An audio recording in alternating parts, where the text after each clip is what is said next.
Welcome to If People Only Knew, the show that brings untold stories to light. I'm your host, Anna Matson. Let's get started. Welcome to the show. We have Dustin Kittle here today. He's been on the show before. He's just a great person that I have contact with because anytime some tomfoolery goes around, I can contact him and he knows a lot more than I do. So we are doing our first live show, but I will also post the episode on Wednesday like I normally do as well. So this is gonna be fun. So welcome to the show, Dustin. How are you doing? Thank you for having me. And there's a very small subset of things that I actually know anything about. So I appreciate you having me on. Of course. So the whole purpose, we've been planning this for a while, but our weeks have just been crazy. But was it last week or 2 weeks ago, the Tennessee House decided, well, they had a hearing about a glyphosate bill. Was that, I think it was like 2 weeks ago. 2 weeks ago. Okay. So the whole purpose of this episode was to talk about that because thankfully they decided to kick the can down the road, which is not the best outcome, but it's not the worst outcome. But this is happening in every single state, and we need to warn people what's going on so you can contact your local representatives before it's too late. So we are going to get into that, but also we wanted to talk about the latest news. So right now, this week, there's been a ton of controversy because RFK Jr made a speech talking about how the autism rates have gone up. They were 1 in 36, and 2 years later, they're in 2022, they're 1 in 31. And in his speech, he also brought an expert. A lot of people are like, Kennedy's not an expert, but they brought an expert. And even the expert confirmed that this is not just, it's not just because we have better testing or better awareness. And he even said, like, we have better awareness because there's more autism today. And Kennedy specifically said in his speech that 25% of autism diagnosis are severe. So he goes on and lists, like, you know, they're non-toilet trained, they're I don't want to say nonverbal because they do have sound, but it's just not words. So, you know, what do you want to say? There are certain communication issues Yeah. as far as that. That is one of the traits with it for sure. Yeah, just non-language, I would say, probably is like the best thing to say. But he lists all those, and then it started going viral that people shared their kids' stories that they are high functioning and saying, Kennedy has no idea what he's talking about. Look at my high functioning kid. They have a job, they pay taxes, they do this, they do that. And completely minimized what thousands of families, probably hundreds of thousands of families are dealing with on a daily basis, which is the kid and young adult. A lot of them are in their 20s and even 30s now that can't use the bathroom. They're in diapers, adults in diapers. They do not have language. They're very self-destructive because when you don't have language, you get angry. We even saw this. We talked about this, Dustin, about during like the COVID time and stuff when they censored everybody. Like you get angry when someone censors you, you know, Oh like yeah. you're trying to speak and they just take your voice away. Like, and for you, go ahead and talk about how they did that to you.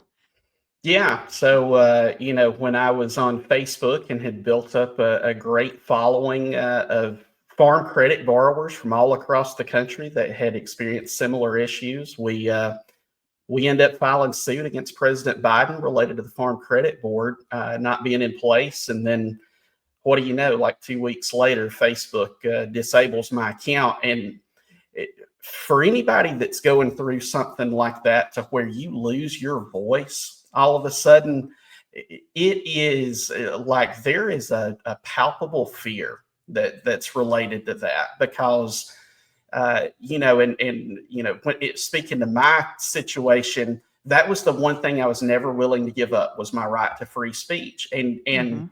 I'm just telling you that there are times when free speech means more than anything else that you have. I mean, it doesn't matter how much money you have. It doesn't matter what resources you have. It may not even matter who you know, but if you have the ability to communicate, then you feel like you've at least got a chance. And so there is a frustration with that. And imagine you don't have language at all. Exactly. Like we've both experienced it where you get your account taken down, and I've had accounts taken down. I've had plenty of posts taken down, and it's so frustrating because like you know the truth and you're trying to get it out. And that's just us who have like we have language, and we're just Right. frustrated when it happens on social media. But these people are living that life day in and day out. They can't communicate with their own family. So they get angry. They're often self-destructive. And And it's a suddenly, process. It's a processing issue for them. I mean, uh, my sister is autistic, and I've mentioned that before on this account. But there are times when she's wanting to communicate something to you, and she can talk, although her communication level is probably in the, I would say, 8 to 10 year old range, and okay. she's 3 years younger than I am. But there are times she knows exactly what it is she wants to convey, but she can't get that message out and has tremendous anger over it. Mhm. And so, it's an issue of frustration for people in the autistic community. And right now, the message, so many who don't understand that, they're saying it's a blessing. You need to sit down, shut up, love your kid, love your family member. It's a blessing. You don't know what you're talking about. Mhm. And that's just, it just is so frustrating because I have listened to so many families tell their stories. I get comments daily, numerous comments from families who are dealing with profound and severe autism. And they, while they say their kid is a blessing, they would not say that the profound autism is a blessing. It is a Right. disability, and we need to start realizing that, because when you go around saying it's a blessing, then like it's almost like encouraging, like we need more autism. Right. And that's And why go ahead. there is almost this dichotomy that's forming right now between parents who have autistic children and society as a whole. And I'll start off by saying that I think a lot of that's driven by political motives, as far as where some of these people are coming from. I'm not all of them, but some. It's coming from the fact that this message is being delivered from. As far as we're going to look at these root causes, but I have a friend that she has an autistic child, and she was concerned by Kennedy's message and the fact that he didn't mention more about intervention services for kids that have autism. And that is very important. It's Mhm. incredibly important. But Yep. the analogy that I gave was, when you have wildfires going on, for example, yes, we need to go in and we need to put that fire out that's already going, and we need to rehabilitate any areas that are damaged, but also we need to make sure that there's not wildfires fires that continue to occur. Mhm. And so we have got to go back and look and see if we can figure this out, because you can tell Kennedy, and I'm becoming more convinced literally by the day that at least a portion of children who develop autism could be preventable. And Mhm. how could we continue to go on and not look at those root causes? And I think the language that so many are using by saying it's a blessing and you need to love your child no matter what and it's a good thing, and like that kind of language. And like, yes, you should love your child no matter what. I'm not saying that. But I'm just saying the language where people are refusing to call it a disability, that Right. is preventing research from being done in two different ways. The research on how to manage it, and the research to see if it is preventable and to stop whatever it is. And, people love to tell you all day long what autism is not caused by. They love to say it's not the vaccines, but then you say, what is it? And no one Right. has a response. So, and even doesn't if seem to people, want to look for a response. And yes. to that point about loving your children, uh, my sister is just a I mean, she's a gift from God as far as like the innocence that she has. And but there haven't been days that have went by that myself, my mother, my dad when he was still alive, that we wouldn't give anything if she couldn't do the things that the rest of us could. um, you can love your child and still be passionate about trying to make a change. And I guess that goes both ways as far as the way people look at it. But for me, there is nothing that would be more exciting, I don't think, in my lifetime than if we could figure out how to keep other kids from having to go through what my sister has went Well, through, because it is yeah. a daily fight. Yeah. And, some people have said that they have been able to find treatments where it's not a total cure, but they have been able to, I think it's like the word is regress the symptoms a little bit. So that's stuff we need to study, you know? Absolutely. Um, but I was going to say something and I lost my And train of and thought. But everything should be on the table too. I don't care if we're talking about I don't care what your position is on vaccines. There's no reason we shouldn't at least look at it. mhm, I don't care what your position is on herbicides and pesticides. We owe it to these people to take a clean slate look, and I don't care if there have been 999 tests previously that said vaccines have nothing to do with it. That doesn't matter. We learn more every single day. We need to look at this with an open mind and let's figure it out, because at the end, this is not a political issue. mhm. These children that have autism, they don't care about Republicans and Democrats or liberals and conservatives, but every one of them, you can bet, wishes their life was a little bit closer to having some normalcy. Yes. And And that's what I we was owe it to them. and that's what I was going to say is like, let's just say you had a child that was born without arms. You're going to love that child. You're still going to love that child. But do you wish that they had arms? Yeah. Like it would make their life easier. And that's what it's like with autism. Like they have like physical problems. And like, yes, you still love them, but you wish they didn't have that disability. And it's Right. okay to talk about that. But to say that, I mean, I feel like I'm beating a dead horse at this point, but like, just saying that it's a blessing and it's not a disability, it's a greatness. And it's no, it is a disability. And it is Right. impacting not only those children's lives, well, and we say children, but it's adults too. That's right.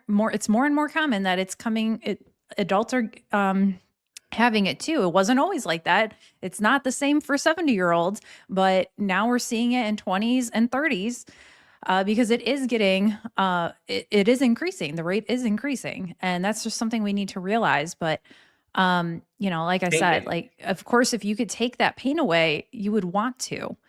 right. And to try to minimize the stories of these families is not helping.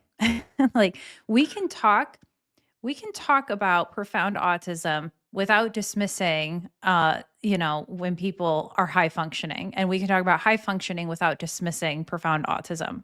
Like we call it a spectrum for a reason, and that's honestly a lot of people hate the spectrum because of that, because you can't talk about one side without like people assuming that you're putting down the other. So Right.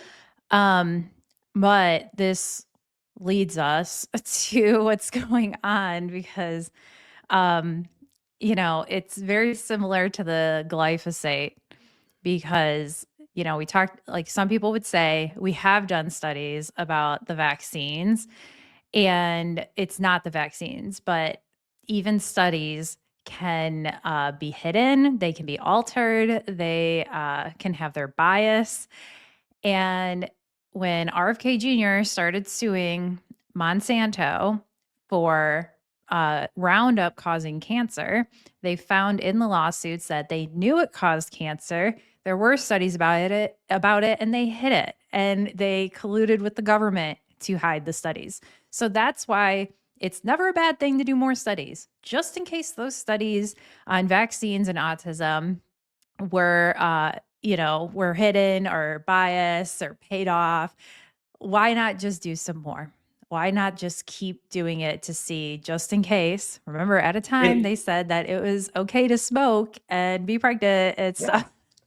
we have all of a sudden got to this point in history to where we have changed our opinion on the fact that we are constantly evolving from the standpoint of we get more information on this every day. And Mhm. smoking is a great point. I mean, you go back and watch the old commercials of like the Flintstones back in the 60s or whatever, and you've got the commercials with them smoking in it.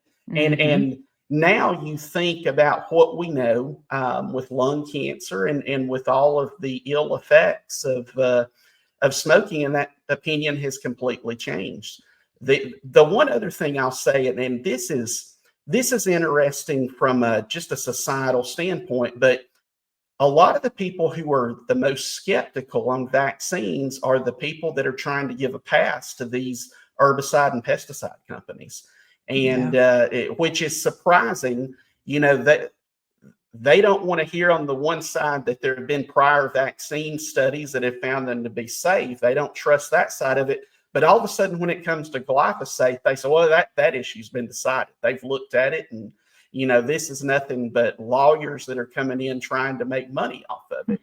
And as I've said many times, there's nobody that hates lawyers more than I do. If you think you hate lawyers, imagine having to deal with them every single day. But in this situation, Bayer is losing these cases for a reason. Bayer can go hire the best attorneys in the country. They can hire the best experts, and they're not just losing these cases, they're getting punitive damages assessed, which means Yep. there's not just causation, there was intentional causation. And literally just so March 27th, 2025, Georgia jury orders Monsanto to pay near parent company to pay nearly 2.1 billion in Roundup weed killer lawsuit because okay, later in the article they say plaintiff John Barnes filed his lawsuit against Monsanto in 2021 seeking damages related to his non-Hodgkin's lymphoma. So the jury awarded him that $2.1 billion because they proved that it caused cancer. And And punitive damages are supposed to be a deterrent. That they assess punitive damages. They assess that 2.1 billion because they're trying to stop Monsanto Bayer from doing mhm. something that's harming people.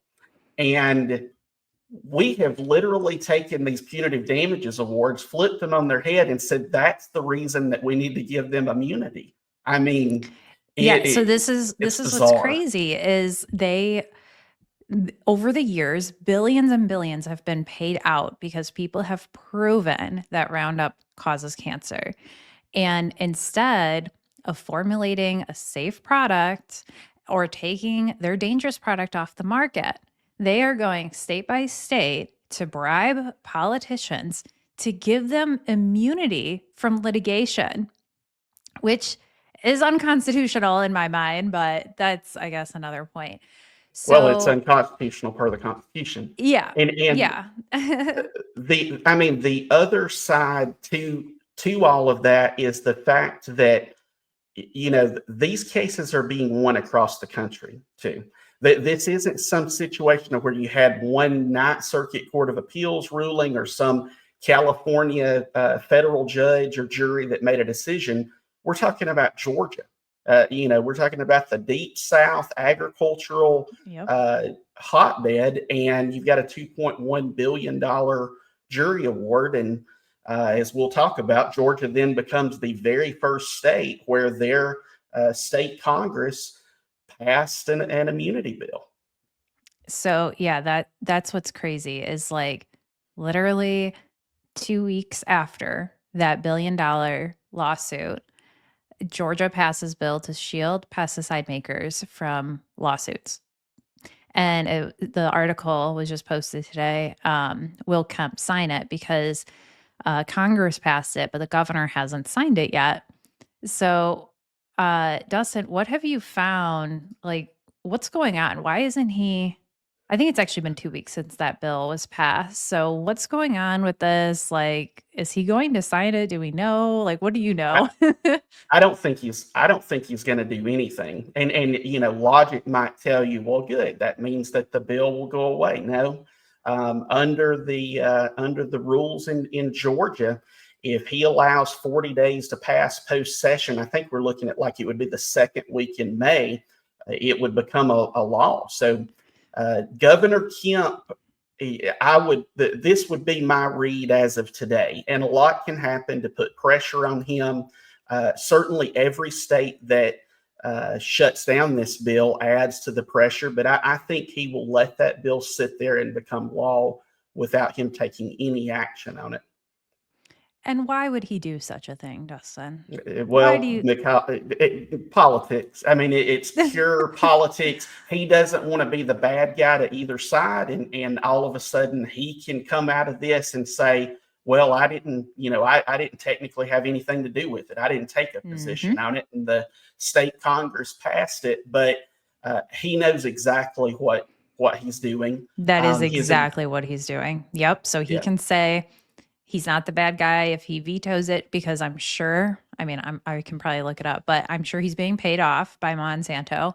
And so he's not going to frustrate his donors for vetoing it.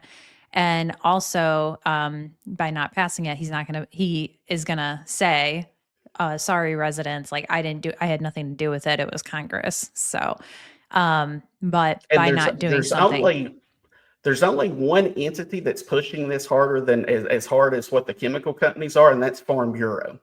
And they're not doing it for the right reasons. I mean, you go back and you look at the annual convention, and there's Bayer as one of their presenting sponsors for the Farm Bureau convention. But here's an interesting note: the CEO and president of Farm Bureau, Zippy Duvall, is a Georgia resident.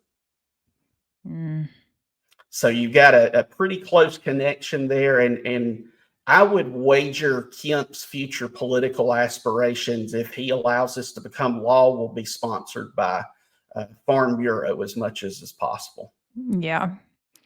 So you're in Tennessee. So we talked about Georgia, what's going on there, so we really need to put pressure on him to veto that bill. Absolutely. So you're in Tennessee. You messaged me that you were going somewhere, and there was a hearing, and I was like, okay, I'm going to be watching it. So tell us about this hearing you went to. So I didn't even know that the bill had been presented in Tennessee yet. This really was an ambush job, and if you go back and look at it, it was planned for about a year. And I really think it was planned in the event that Trump wins the election, and particularly if Kennedy gets put in that HHS position or any kind of position of influence related to agriculture, pesticides. But Robbie Starbuck, who I follow on X, had shared an article mentioning that Tennessee was the Senate at that point. The state Senate had already passed this chemical company immunity bill, and it was all coming down essentially to the House Judiciary Committee. And so I made a couple of posts about it. I actually took the clip where you and I spoke about the immunity issues and posted it. And right after that, was contacted by a couple of groups and asked for me to speak at the upcoming House Judiciary Committee hearing. And so I fill out, we submit all the paperwork. I'm on the list as a designated witness, had to indicate, what my position on the bill was, put my information as far as conflicts, things like that. And we suspect. I can't stand them. Exactly. How about this conflict? I used to represent these chemical companies. I've got the opposite of a conflict. Oh my gosh, so funny. So really a whistleblower. Exactly. So I get to the hearing, and we kind of suspected this because just the way that they were going about their business, and the Tennessee Congress does not have a uh, great reputation as it is for exactly how they handle procedural matters. But we get there, and the plan was that if they did not allow new witnesses to come in and testify, which I would have been, if the chairman denied that, then the prior witnesses that had been designated, there was one that was going to defer their time over to me. And there also was an expert that had driven from Iowa that was a chemical expert, and he was going to have time designated to him. And we get to that hearing, and first of all, they put the panel of the people from Bayer, Monsanto, from Farm Bureau up there, and they gave them like 20 minutes of questions and an opportunity to explain. The chairman, which was Andrew Farmer, a Republican from Tennessee, and I believe he's from the Sevierville area over there around Dollywood. And he gets up there after that initial panel begins and indicates he's not going to allow new testimony. And so we thought, well, we've got this covered. One of the witnesses there said, I'll defer my time to Dustin Kittle. I mean, announces it in the open meeting. And I And could hear it. And like yeah, it's very quiet, but you can hear it in the recording that she's giving you her time, which is right. usually like allowed in government meetings. You can recuse your time to someone else. Like that's not Right. uncommon. What do we want to do? Make sure we don't get more information. And here was the thing, that the people that were in favor of the bill passing actually made the statement, well, we wish we would have had more farmers come up here to this, but they're all out in the fields working. Yep. Well, here I am. I'm a Tennessee resident. I'm a former liability prevention counsel for these chemical companies. And I was designated as a witness. And he said, Andrew Farmer, the chairman, says, nope, that's not how it works. And then proceeds to say for those, the panel that he did allow to testify, he's going to give them 1 minute. Yeah, I have that Um, clip. But real quick before I play the clip, what I find really interesting too is they kept saying like we're not lawyers, we're not lawyers.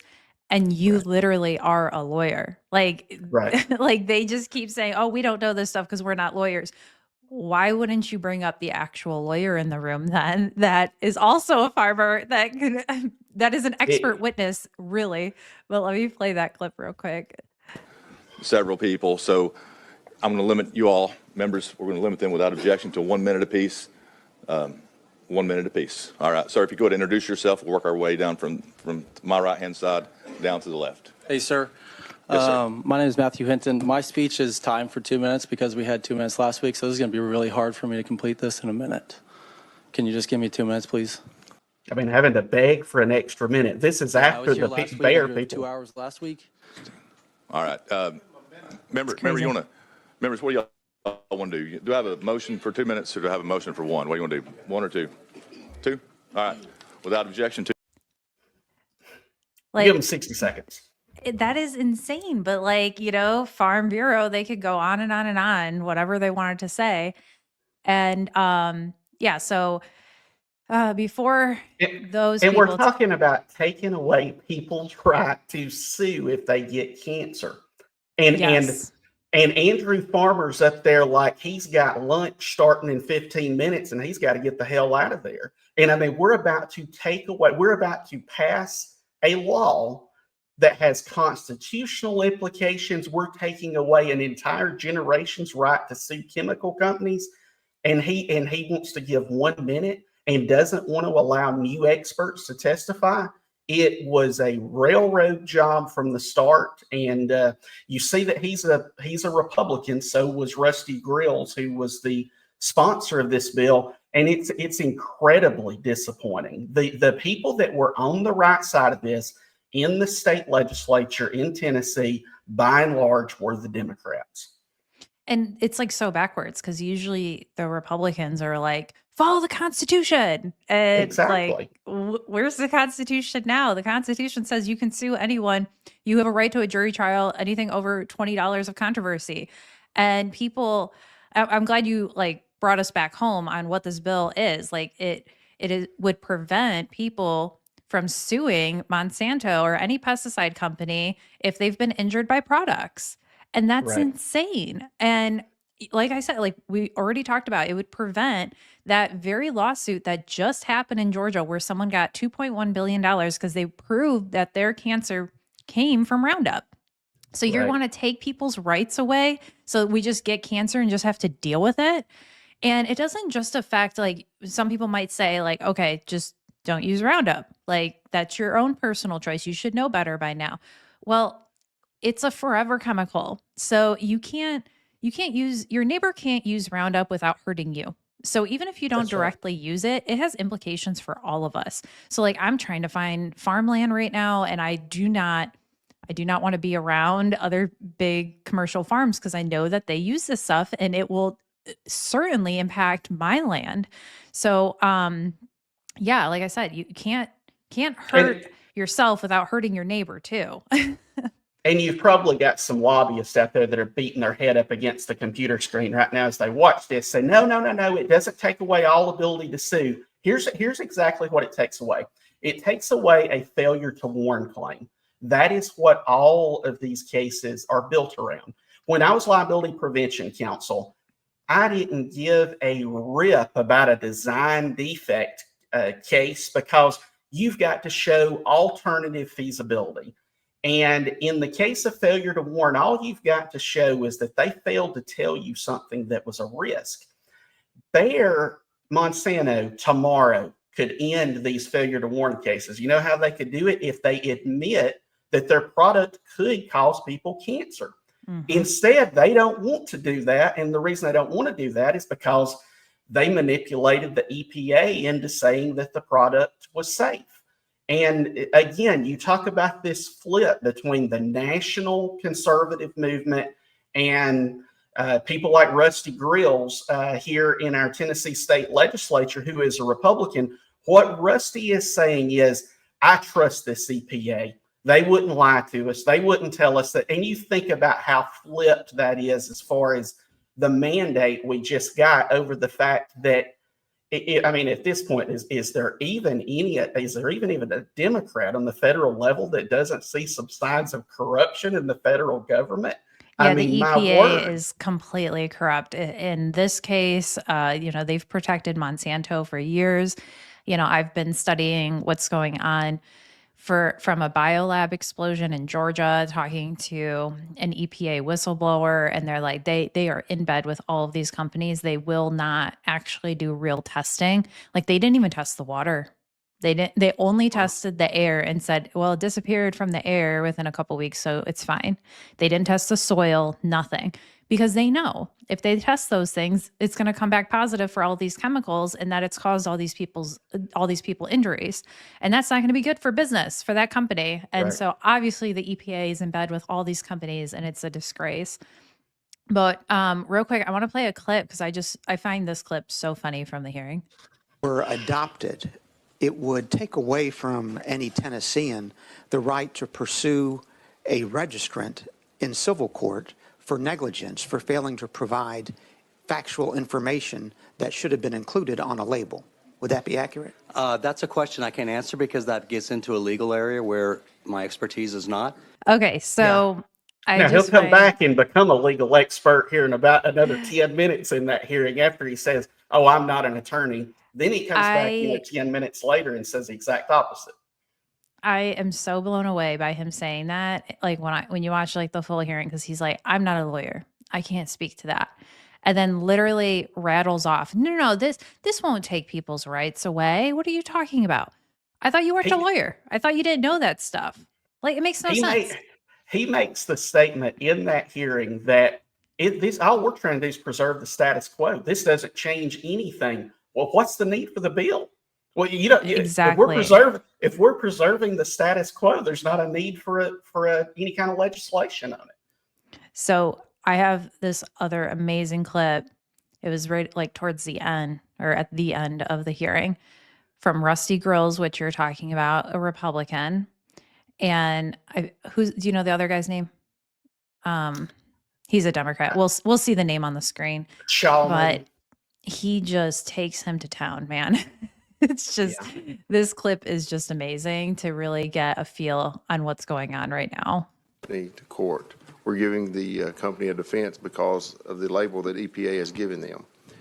And this idea that we're giving total immunity is just false. And it's, I understand the original bill, the way it was drafted, there was words in there that gave people that impression. That's not my intent. There's never my intent to make sure that companies were never held accountable. But I will say this, that I enjoy eating and I enjoy raising a safe, well, in America. Let me just pause it real quick. I enjoy eating. Like, he's trying to say without this bill, we're not going to have food. Complete Like, fear mongering. What? And again, the Georgia Congress passed it, but it's not law yet. So what have we all done our entire lives without this bill? How the hell have we been able to eat, Dustin? It's really a miracle that we've made it this far without Rusty being able to come in and save us. Okay, let me keep playing this because it just is great. So we have the most abundant food supply in the world, and it's the cheapest food supply in the world, and it's the safest food supply in the world. And when the American farmer is no longer able to stay in business, we're going to start getting our food from another source. And when we get our food from another source, it's going to be across the borders, and we're going to be going from Mexico or Brazil to Argentina, where they do not have the same safety standards that we have here in America. And you want to talk about being concerned about what's going in our bodies? When we're starting to ship our food into America rather than grow it in America, we're going to be in a lot worse shape than what you guys think we are now. Yeah, I am passionate about that. I don't mean anything directed at you, please. And I get that, and I totally get it. And you know, my family's been farming business. You know, I come from a farming family, understand farming very well. I mean, I do represent an urban district, but trust me, I completely understand the farming business. I've got cows grazing those fields right now. And I have just not seen evidence. I mean, that's a nice soundbite to say that we're going to not be able to grow food in America. But the reality is that these other states where we have not passed this bill are still thriving, and farming is still doing extremely well. And the key to our success in America with farming, to me, is the innovation that we have had in our farms. Sure. And we must continue that innovation. And so part of the thing, too, is when you have bills like this, it also stifles the innovation to look for alternatives to these dangerous chemicals. And we've actually led the world in our innovations in farming, and I think this stifles that very thing. So for that reason, I'm totally against this bill. I continue to support farming and farmers, and I think by opposing this bill, I'm doing just that. Thank you. Man, that guy is awesome. But go ahead. I want to hear your comments about that. Well, I'm just going to say this: Rusty Grills, and you know, and yes, his name is really Rusty Grills, guys. Rusty Grills, and you can search him in Farm Bureau, and you'll see why he was the one that got prompted to bring this bill forward. But and I would tell him this to his face, and I told him a lot of things to his face after that hearing was over, because I hate the idea that someone gets up and uses the farmers as a shield in something like this. And, you know, him purporting to speak for the farmers when the farmers are the very people that are most likely to be harmed by these products. And listen, I'm not saying get rid of the products. That was not what the discussion was. Nobody's trying to ban these products, but Rusty's one of two things. Rusty's either ignorant or Rusty's corrupt. There is nothing else that is there, because you can't make those kind of statements like he did in that hearing. In a prior hearing, there's a great soundbite of him saying that when one of the people that I think they were a toxicologist indicated all the problems as far as cancer links with glyphosate, he said, "Well, how do you expect me to keep my fields clean?"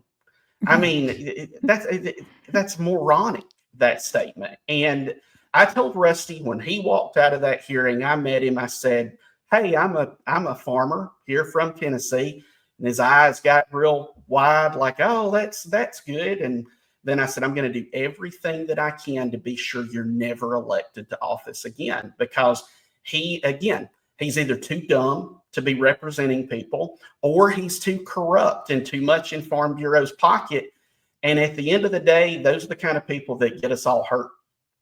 And I totally believe you told him that too. Just knowing I you at mean, this point. if anything, people always know where they stand with me. And Mhm. I mean, we need more people that speak the truth to these people. I mean, I don't care who you are. I don't care how Where powerful you are. If you're doing wrong, you need to be called out. where is he from again? What area does he represent? He is from the western side of Tennessee, and actually, his Nice. district is made up of about 3 counties, one of those being Dyer, which is close to Dyersburg, kind of on the Memphis side of the Well, state. y'all need to vote him out. Whoever you are, stop Yeah. voting for this guy. I know he's got a fun name, Rusty Grills, but come on, Rusty get him out. Grills. Goodness. So this is, again, obviously we talked about Georgia, we talked about Tennessee. Like I said at the beginning, the outcome was that they're tabling this until 2026. So a lot of people are saying it's a good thing, that it means that they're going to keep kicking it down until nothing happens.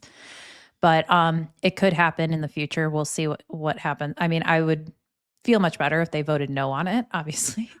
There were representatives that literally were making this statement that, yes, they would be willing to kick it to next year, but they couldn't vote no on it because they couldn't go against the Farm Bureau. And I've read a couple of articles lately by some people that are connected to Farm Bureau here talking about that how unfortunate it is, because Bayer and Farm Bureau put a lot of effort into getting this passed here in Tennessee. We had radio commercials running. Wow. We had billboards up. Save the farmers. They're trying to ruin our farmers with this modern ag alliance that they formed that was supposed to be speaking for the farmers. You look it up and they actually were founded by Bayer. So they put a lot of eggs in this basket. And one of the reasons they did that is because Tennessee has the largest Farm Bureau Association. And so let me guess, Tennessee, Farm Bureau is not a friend to farmers. Farm Bureau is probably the biggest enemy to the family farm that I know of that's going, because they are a wolf in sheep's clothing. They still have some people convinced that they're speaking for the family farms, which is, completely counter to you look up and you see the kind of things over the last few years that they have lobbied for. One of the things they lobbied for was relaxing immigration laws. Another thing they've lobbied for, you go to the state of Texas last year, they worked to try to ban foreign entities from buying American farmland. Farm Bureau opposed it. And then you have them coming in and siding with Bayer and saying, we've got to give these chemical companies immunity, when you could look at the plaintiff list on these lawsuits, and many of these people are farmers. I mean, Farm Bureau and a lot of the entities like them have been allowed to exercise this kind of corruption in the dark. Now, when we have X as a platform, and that's just one example, but all of a sudden, all these people that were out there that knew just a little bit of the truth as to what was going on, we can communicate together. We can talk about what's going on in South Dakota versus Tennessee. And all of a sudden, Farm Bureau is going to find themselves over the course of the next couple of years in maybe even having to change their actual name, because they're nothing but an insurance company. They're in this to make profit. At the end of the day, you cannot convince me that on the national level, Farm Bureau has the interest of family farms at heart. So let me ask you this, since the bill didn't pass, are you guys in Tennessee gonna run out of food? I'm really concerned about that. And I've seen a couple of articles lately about Bayer says, well, we might just take the product off the market. Good. If they take the product off the market, I can guarantee you there will be someone else that comes in and fills that void, maybe with a product that's safer. Again, Bayer is not just losing these cases, they're losing them and having punitive damages assessed. we're past the point of causation. We're Yeah. into, did you know this? And did you intentionally mislead? And And you if somebody, can say it once. You can say you didn't know it caused cancer once. Right. But after the first lawsuit where they proved that it caused cancer, and they proved that they knew about it in the first place anyway. But what do you say? I think there's been hundreds of these cases now. Like, what do you say Oh, after yeah. all? And well, I actually think there's thousands of them filed, but probably hundreds that have been ruled on. So what do you say now? Like after time and time again? Here's the thing. There were 3 test cases that they set up because Bayer Monsanto, again, they've got every resource you could ask for, including a lot of courts in their pocket. I mean, you think that these companies of their size don't have influence over judges? Of course they do. So they set those 3 test cases up. Monsanto lost all 3 test cases. They went on back in like 2018, 2019, and on all 3 had punitive damages assessed. Then Bayer, of course, has bought Monsanto at that point, and they realized what a pickle they're in. Yeah. They set aside $10 billion that they pay out. So there was, at one time, and I think this is probably still pretty accurate today, 180,000 of these suits out there. And they went through and resolved like 100,000 of them, the ones where they thought, hey, we might lose this case, so let's just go ahead and resolve it with the person, and left the cases they thought were the weakest, and they're still losing the cases now. And, you know, again, this is a Hail Mary attempt in going after these state legislatures. So Google AI says that Bayer has paid out approximately $11 billion to settle around 100,000 Roundup lawsuits. Now that's settle. Like there's Right. cases that haven't been settled, like a jury Right. ruled on it, you know? Yeah. So it's But just yeah, a crazy time. but yet you will have people, and I don't get that much of an argument on X, really. But I mean, I'm not one to run from an argument if somebody comes in and puts some kind of opinion out there. But on Facebook this week, I had to stay up till 3 o'clock in the morning the other night to be sure that these people didn't get a word in as far as some of this stuff in saying that this bill in Tennessee should have passed, because they are literally saying glyphosate. I had someone who, and now listen to this. This guy worked for the local co-op, and is like, and he has a degree. But again, if you don't think that they're not influenced on this, so he has a motivation as far as wanting to be sure these products aren't taken off the market. But he says he said, you will not convince me that this product is not safe. He said, I've looked at it for 10 years. All right, let's think about this. That, as you just mentioned, they have paid out in excess of $10 billion in settlements. If Bayer thought, do you think they wrote that check because they, out of the goodness of their heart? I mean, they have paid out over $10 billion just in settling and saying, hey, we give up. They're calling uncle and paying these claims out. And all of a sudden, they still have people here saying, well, we think the product's completely safe. And here's the reality. None of us know. I mean, let's take away the fact they're losing all these cases. Let's take away the fact that they're settling all these cases. Let's take away the studies that have found causation. How can you be so sure right now that these products are safe and that we will never in the future find out that they're not, that you would take away someone's right to sue them for causing your cancer? Yeah, it's just the audacity of anyone to go to bribe politicians to say, give me immunity. I know my product is dangerous. And instead of doing something about it, I'm just going to bribe you so no one can touch me. It makes me invincible. Like the absolute audacity and the fact that politicians are like doing it, like they're falling for it, like Rusty Grills. We're going to keep repeating his name because he needs to be out, man. Never want to see him again. I'll tell you what Rusty needs is Rusty needs to be deposed. And we need to really think about this, because I'd like to put him under oath and And I would love to see him questioned like this, because I would bet, and I know from looking at his legislative history, that he was a strong proponent of people having the ability to refuse to take a vaccine. And when we think about vaccines, pharmaceutical companies have immunity there. That's Yep. where we gave away immunity in that case. And if you were proposing something there, essentially all that they had to do is get it by the federal government. If the federal government said it was okay and they gave it to us, it does not matter what the causation is. You cannot sue them. That is exactly what he is attempting with this chemical company bill. Is if you can just get it past the federal government, or if you've got it past the federal government previously, then that's good enough for us. And you just think about how they flip that entire argument on its head with vaccines versus these chemical companies. There is no consistency between those two positions. I'm trying to find the exact wording of the Seventh Amendment. In suits at common law where the value in controversy shall exceed $20, the right of trial by jury shall be preserved. Like, I don't understand.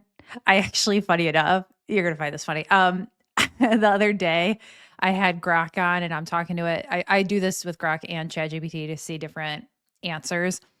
And I'm asking, I'm like, okay, has the Vaccine Injury Act, whatever, the Childhood Vaccine Injury Act, whatever it's called, I said, has it ever been challenged to the Supreme Court for being unconstitutional? Because, like, how could any company be immune from litigation when the Seventh Amendment is so Right. clear about that? And it said that the law has never been challenged on its constitution, on whether it's oh my gosh, I can speak sometimes, on whether it's constitutional or not. And I said, okay, so, like, where did it come from? I even asked, are there any appeals, cases or anything? Like, is there anything? Like, has anyone challenged it? And it said no. And I said, why? Like, why has no one challenged? Like, this seems so obvious to me. And it said it really stems from, I think it was a 1977 OSHA case where they found that the Seventh Amendment doesn't apply because for an OSHA violation, there is a remedy through the executive branch. So it took away this person's right to sue in court for an OSHA violation, and that Supreme Court precedent has carried to all these other things. But I think that's around the time, I don't want to misspeak, but I think that's around the time when Roe v. Wade was first, established. So it's like, things get overturned. So maybe that needs to be overturned, that 1977 OSHA case, because it has just made this awful domino effect. Like, I really, truly think that Vaccine Act is unconstitutional. I think this glyphosate one is unconstitutional. And this is just madness at this point. And then not too many years after that, you had Chevron decided. And I'm just like thinking through in my head on the vaccine issues. In Chevron, the Chevron case basically said if a federal agency says that something is a certain way, for example, a product safe or something like that, then we're going to defer to their judgment. And with the fact that Loper last year overruled Chevron, it would be interesting to see whether there could be a challenge to that.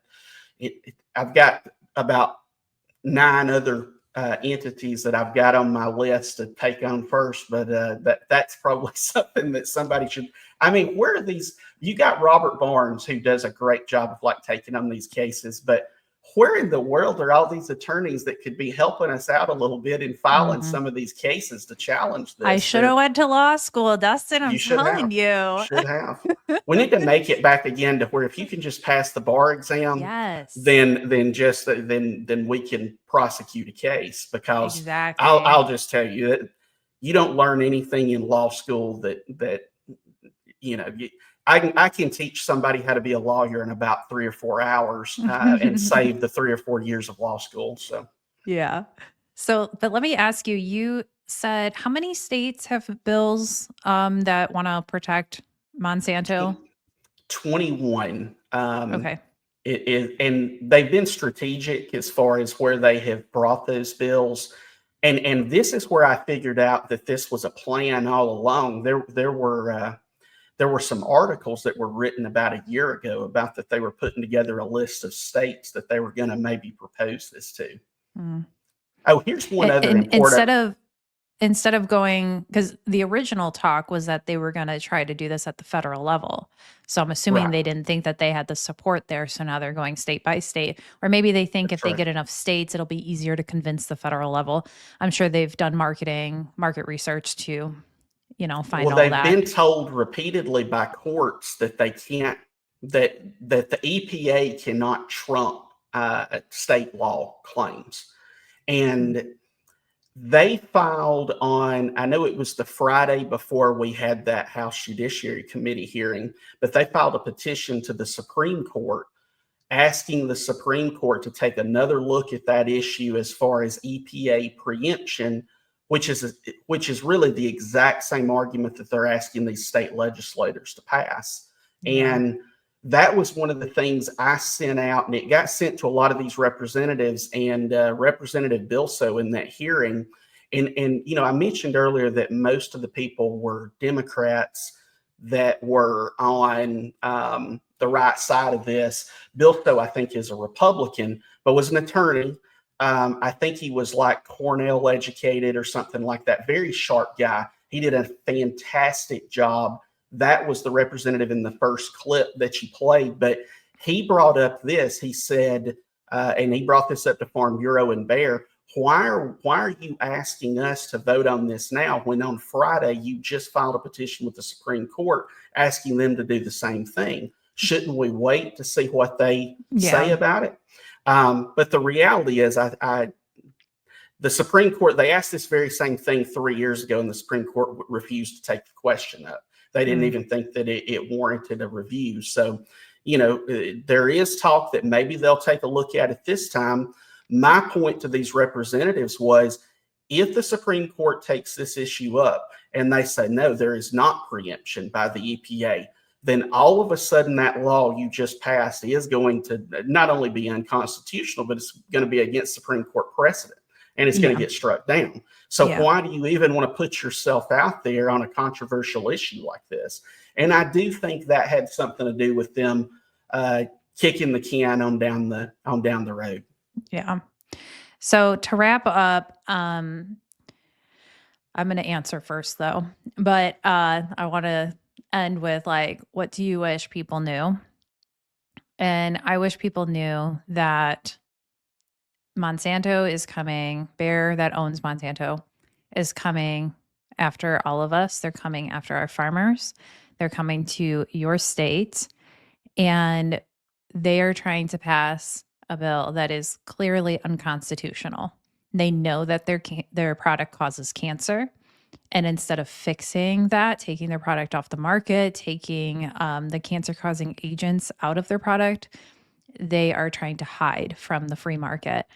And it's not okay. And once we give up our rights in one area, it'll keep happening. So if Monsanto gets away with this, like vaccine companies have gotten away with it, it will just keep coming, and it'll keep going and going and going. And at one point in time, if we allow this to happen, we'll look back and we won't have any right to sue anyone if they injure us. So we have to put a stop to this.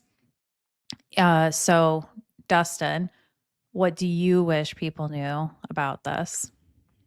I wish people knew that this is not a bill that is supporting farmers.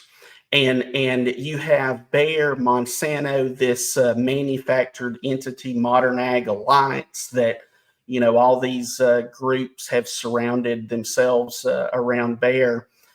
And in reality, again, nobody's trying to take these chemicals away. As far as you vote this bill down, it's not saying that those chemicals have to go away. It just says that in the future, if we were to find that there is causation there and it harms someone, and it's beyond just glyphosate, we're talking about chemicals like PFOA, PFOS. We're talking about chemicals like and I probably mispronounced this, but I think it's paraquat, something to that effect, that has been linked to Parkinson's.